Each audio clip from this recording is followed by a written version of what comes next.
Il y a des mots comme ça qui sont des véritables clés.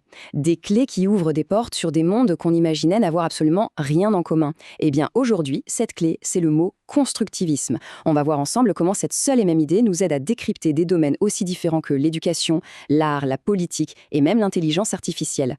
Allez, on plonge directement dans le vif du sujet. Qu'est-ce qui peut bien relier une salle de classe pleine d'enfants, la façon dont les pays se voient les uns les autres sur la scène mondiale, et une œuvre d'art créée pour bâtir une toute nouvelle société? La réponse, elle tient en un seul mot. Le constructivisme. Voilà notre fil rouge.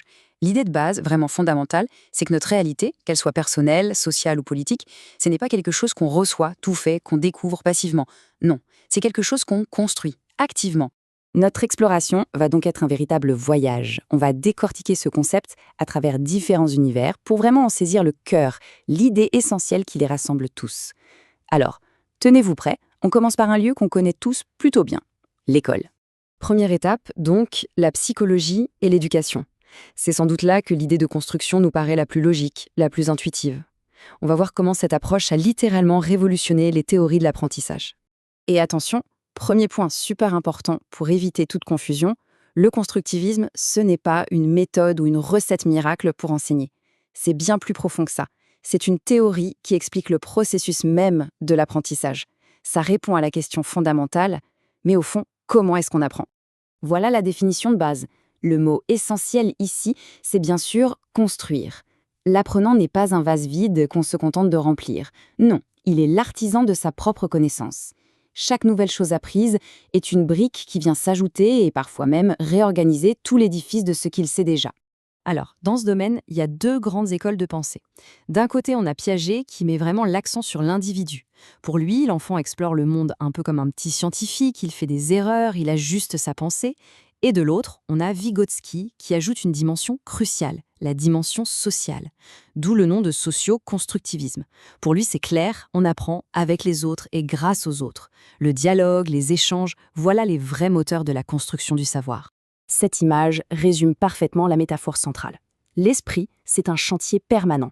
L'élève n'est plus passif, il est en pleine action. Il assemble, il ajuste, il construit. Franchement, c'est un changement de perspective radical par rapport à l'idée d'un enseignement plus traditionnel. Ok, maintenant passons de la construction des savoirs personnels à la construction d'une société tout entière. Et là, on change radicalement de décor. On se retrouve en Russie en 1917, en pleine ébullition révolutionnaire. Cette citation, c'est un véritable manifeste. Pour les artistes constructivistes russes, c'est terminé. L'art pour l'art, fini les belles œuvres à contempler pour une élite. Non, l'art doit servir à quelque chose. Il doit être un outil pour construire le monde nouveau promis par la Révolution. Les principes de ce mouvement sont donc d'une radicalité incroyable. L'artiste devient un ingénieur, un ouvrier. L'art ne se trouve plus seulement dans les musées, il est partout. Dans la rue, sur les affiches de propagande, dans l'architecture des nouveaux bâtiments, dans le design des objets du quotidien. L'objectif, c'est de transformer la vie, rien de moins. Mais ce qui est fascinant, c'est de voir à quel point le destin de ce mouvement artistique est lié à la politique. Il naît avec la Révolution, il connaît une période de créativité absolument dingue, et puis il est étouffé par la montée du stalinisme. Le pouvoir préfère un art beaucoup plus contrôlé, le réalisme socialiste, et là, le chantier s'arrête net.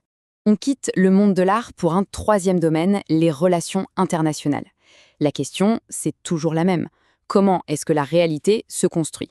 Sauf que cette fois, l'échelle est mondiale. Il s'agit de comprendre comment les États, les nations, interagissent entre eux.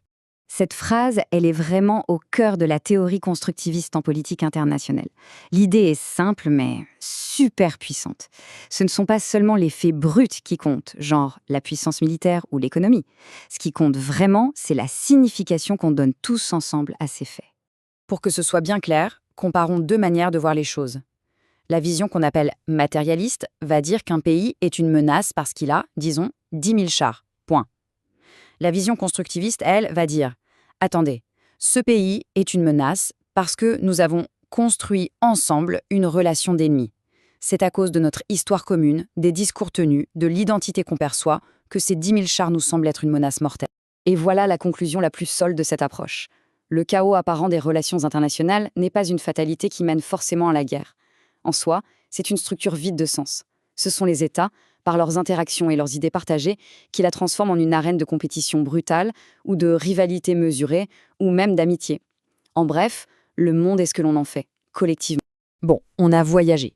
De la salle de classe à la Russie révolutionnaire, en passant par la scène diplomatique mondiale.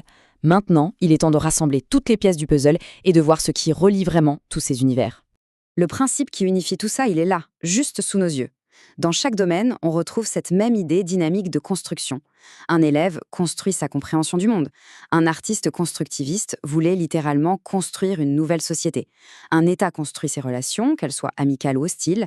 Et aujourd'hui, même en intelligence artificielle, on parle d'agents qui construisent leur propre vision du monde à partir des données. L'idée centrale, c'est qu'on est les architectes de notre réalité. On peut même résumer ce processus en 3 étapes, toutes simples et valables partout. D'abord, il faut un bâtisseur, qu'il soit seul ou à plusieurs. Ensuite, il lui faut des outils, qui sont souvent immatériels comme le langage ou les règles sociales. Et enfin, il y a la création, le résultat. Une nouvelle connaissance, une nouvelle relation, bref, une nouvelle réalité. Et tout ça nous laisse avec une question assez vertigineuse finalement. Si la réalité n'est pas une fatalité, si nos mondes, qu'ils soient intérieurs, sociaux ou politiques, sont le résultat de ce que l'on a construit par le passé, alors la question la plus importante n'est plus comment est le monde, mais plutôt quel monde est-ce qu'on veut construire pour demain. Et la réponse, par définition, c'est à nous de la bâtir.